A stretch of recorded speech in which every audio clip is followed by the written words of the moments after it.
एक समय की बात है।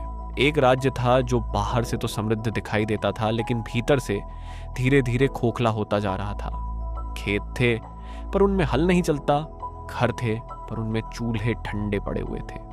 लोगों के पास समय बहुत था पर करने को कुछ नहीं। शुरू में यह आलस्य आराम जैसा लगा, फिर आदत बन गया और अंततः स्वभाव बन गया। लोग कहते थे आज नहीं कल कर लेंगे, पर उस राज्य में कल कभी आता ही नहीं था। जो थोड़े बहुत लोग मेहनत करते थे वे धीरे धीरे थक गए, क्योंकि जब मेहनत करने वाला ही सबको ढोने लगे तो उसके कंधे ही नहीं उसका मन भी टूट जाता है। स्थिति यहां तक पहुंच गई कि काम करने वाले लोग आलसियों को भोजन देने से कतराने लगे। तब यह बात राजा तक पहुंची।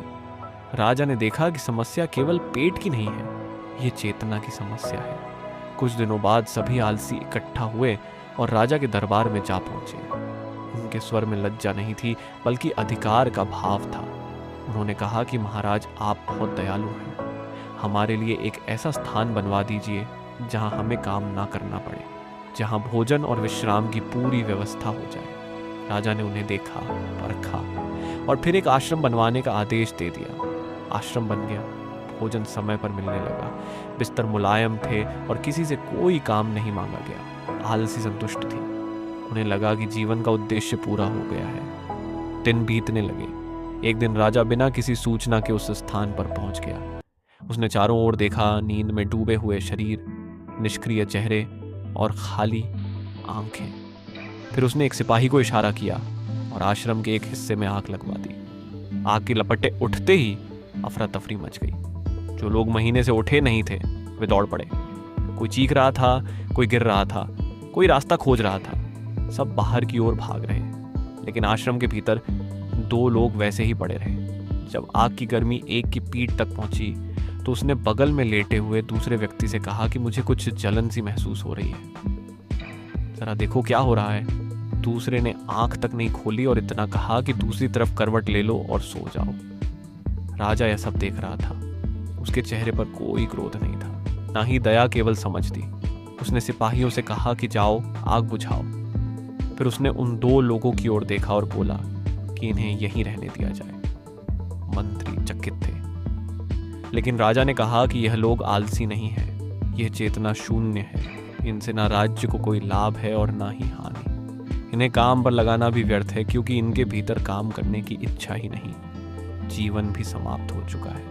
राजा ने आगे कहा कि जो लोग आग देखकर भागे थे वे आलसी नहीं थे, वे सिर्फ काम से बच रहे थे।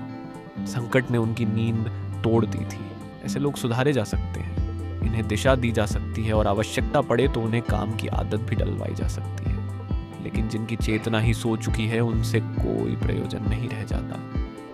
उन्हें छोड़ देना ही समाज के लिए बेहतर होगा। इस कथा का अंत यही नहीं होता, क्योंकि कोई भी कहानी तब तक पूरी नहीं होती जब तक वह श्रोता के जीवन से जुड़ ना जाए। राजा ने जिन दो लोगों को छोड़ दिया वह कोई क्रूरता नहीं थी और ना ही आलस को बढ़ावा देना था। वह एक गहरी समझ थी कि हर समस्या का समाधान हस्तक्षेप से नहीं होता। कुछ अवस्थाएं ऐसी होती हैं जहां व्यक्ति ने स्वयं जीवन से संवाद समाप्त कर दिया होता है। ऐसे लोगों से ना तो अपेक्षा की जा सकती है और ना ही उन पर दंड का कोई प्रभाव पड़ता है। वे चेतना के उस स्तर पर पहुंच चुके होते हैं जहां आग भी उन्हें जगाने का काम नहीं कर पाती। राजा ने उन्हें इसलिए छोड़ दिया क्योंकि उनसे कुछ करवाना बाकी नहीं था और उनसे उलझना समाज की ऊर्जा को व्यर्थ करने के जैसा होगा। लेकिन यह कथा केवल उन दो लोगों की नहीं है, ये असल में उन लोगों के लिए कही गई है जो आग देखकर भागे थे, क्योंकि वही लोग समाज का बहुमत होते हैं। वही लोग हैं जो सुविधा में आलसी रहते हैं और संकट के समय सक्रिय हो जाते हैं। यही वो वर्ग है जो स्वयं को आलसी मानने से इनकार करता है, लेकिन अपने भीतर झांकने से भी बचता रहता है। ये कहानी उनसे पूछती है कि क्या आपको सच में किसी आग का इंतजार है उठाने के लिए, या आप अभी भी समय रहते अपने भीतर की जड़ता को पहचान सकते हैं। सबसे बड़ा आलसी वह नहीं होता जो थक जाता है और ना ही वह जो कभी कभी रुक जाता है। सबसे बड़ा आलसी वो होता है जिसने अपने आलस्य को स्वीकार कर लिया है, जिसने उसे अपना स्वभाव मान लिया है और जिसके भीतर अब परिवर्तन की आकांक्षा भी शेष नहीं रही। लेकिन अच्छी बात यह है कि अधिकांश लोग उस स्तर तक नहीं पहुंच पाते।